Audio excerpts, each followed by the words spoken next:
সুবহানাল্লাহ। রাগ করলা? না, এই নামগুলো নিলে ভালো না ক্ষতি? ভালো। তোমার চারটা কথা বলে দিয়ে যাবো। কথা চারটা যদি সত্য হয় সত্যই বলবা, মিথ্যার আশ্রয় নিবা, আল্লাহর কাছে ঠেকা থাকবা। কি কইছি কথাটা বুঝতে পারছো? জি। মুখ পাকাও।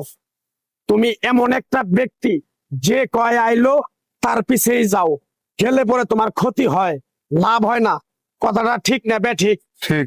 রাগ করলা? না, না। যখন তোমার কাছে টাকা পয়সা থাকে তখন তোমার আপন বন্ধু বান্ধব, কাছের মা বাবা মা থাকে।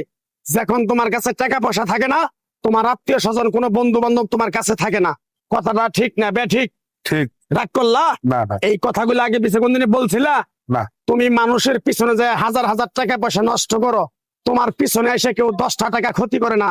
কথাটা ঠিক নেবে ঠিক? ঠিক, ঠিক। আরেকবার কও বিসমিল্লাহ, বিসমিল্লাহ। আরেকবার কও সুবহানাল্লাহ। সুবহানাল্লাহ। বিশ্বাসে বস্তু মিলে তর্কে বহুদূর। তোমার যে কথাগুলো বলছি সত্য বলছি না মিথ্যা?